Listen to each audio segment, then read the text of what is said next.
మీరు మా నాయకులను ముందస్తు అరెస్టు చేసినా మమ్మల్ని అడ్డుకునే ప్రయత్నం చేసినా మా పోరాటం ఆగదు. మేము తప్పకుండా వెళ్తాం, అక్కడికి వెళ్లి తీర్థం.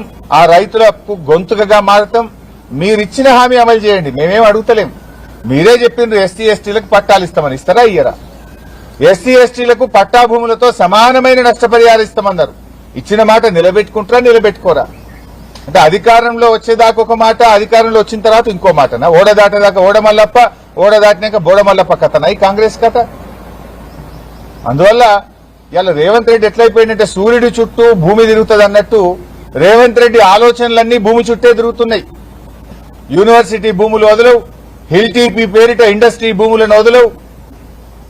నాదర్గుల్ భూముల కథ చూశాం, కోహెడ మార్కెట్ యార్డ్ భూముల కథ చూశాం, లగచెర్ల భూముల కథ చూశాం, యూనివర్సిటీ సెంట్రల్ యూనివర్సిటీ భూముల కథ చూశాం. ఇవాళ చూస్తే పరిగిలో మళ్ళా భూములు లాక్కోవడం. భూములు తప్ప నీకు ఇంకోటి పట్టదా? నువ్వు పాలన చేయవయా అంటే భూములు లాక్కోవడం ఏంది?